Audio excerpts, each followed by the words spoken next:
Hi, I'm Nick Judson. I'm Vice President for Finance of Ivy Council and also Dartmouth Sophomore. We've had a ton of amazing ideas come out of this, and that's been just awesome to hear and be excellent. This dialogue can go on all year. And something that Ivy Council is looking at in the past is creating a policy database that has a lot of information about what each school is doing on various issues.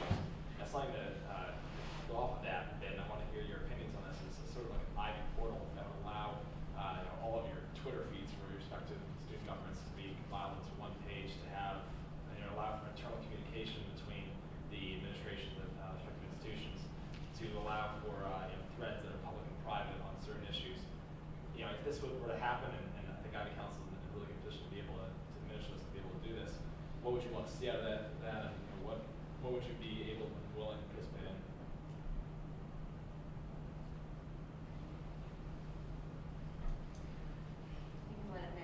I don't want to take this one because I'm biased.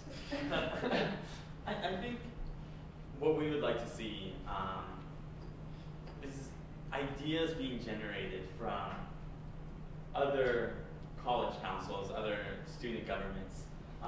For example, just hearing about the $15,000 developer, I mean, that sounds incredibly cool to us. And I know at Yale we've struggled with that issue.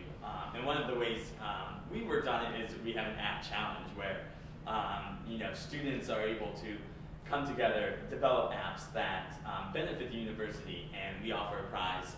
They work with information technology services at Yale, but seeing how we've approached that in two different ways to meet a student need, I think, is really important, and to then spread those ideas to the other councils. I think that's where a portal through the Ivy Council could be the most important. Really in collaboration, kind of seeing how do we address this, how do you address this, and then other councils then are able to build off of that. Yeah, I also think that having it issue an initiative-based search kind of thing, so saying web innovation, whether it's what each group is doing, because as we even look right here, all of our functions are very different from each other, with whether we do programming, whether we do more advocacy, whether or not we administer funds. So even all of the issues might not be applicable to all of us, but somebody else on our campus that it might be useful for. So really breaking it down by issue base or kind of hub areas where, I mean, it's great to have that public information, and then if there's stuff that we do want to share that we can't really share to the public, I guess we shouldn't be sharing it with each other, but more of those like intuition-based, like how do you approach these issues? I think it really can pull even, not just our student governments, but student organizations on campus who are involved in these issues to address these problems, to come up and find what other institutions are doing on this one page. Because again, like we've all been talking about, we really do need the centralization. So providing that platform for that would be great. I don't know if now would be a good time to sort of talk about what's happened in the past. I'm the Vice President of Policy for the Ivy Council, so I've sort of been in charge of this operation. And sort of how it works now, there's a policy liaison in each of the schools who preferably is a member of the student council or student government, whatever it's called at your school. The idea being there that instead of sort of just generating this database of information that goes out of date very, very quickly, and we can't really check whether it's factual or not. If, say, I'm at Princeton, the person who's writing is at Yale. We sort of have more of a laid-back approach, where we allow these student government members to sort of submit requests. And essentially, we sort of control the formatting, like be like, okay, please limit this to XXX questions that aren't really broad and sweeping, but really get at the point of the initiatives and the information that you want to know. And sort of the philosophy that I take on this, that I think, I don't know if you guys have approved of this, maybe you can comment, is that it should be the sort of thing that doesn't take too much for each school to respond to.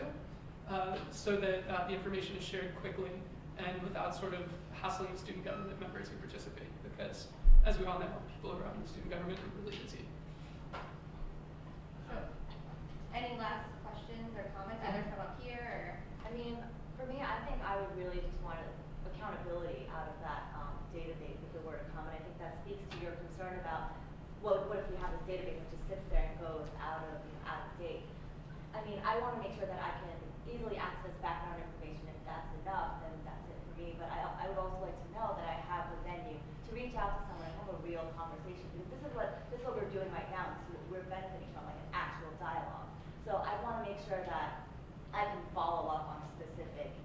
posting or like policy update on that website. So it stays fresh and it doesn't go stale, as we were saying. Yeah, just to, I guess, give my perspective, again, I can't speak on behalf of my successor. I think, this particular forum is quite useful, but outside of that, I think, I feel quite strongly about us sort of communicating on our own terms, and so like that's why we publish our annual report, and having a Twitter feed, you can follow us, and having a Facebook page, you can like us, and I think some of the more useful communications will come out of direct emails and that sort of a communication. I guess I'm just not a huge fan of becoming dependent on a third-party platform, and so I know that that's what you're trying to do with kind of a curation like that, but I think that there are perhaps more effective ways, and I think the fundamental the benefit is the coming together and kind of being publicly accountable and on the screen or whatever, and this conversation's been fantastic, but outside of that I would probably limit, I guess, the involvement, but I'm not really relevant anymore, so I can't talk to my successor. Okay. Well, this kind of concludes our first annual State of the Ivy address. I really had a great time with this conversation. I hope everyone here did as well. I'd really like to thank all of you for coming. Also the Columbia team, Arvin and Michelle, as well as Aki for planning this, and our sponsors, USA Today. On behalf of the Ivy Council, our mission is to bring together our collective resources and knowledge to improve not only our respective institutions, but also the communities around us. And I really think today is a milestone, and I hope this is the first of more conversations to come. So thank you all for coming.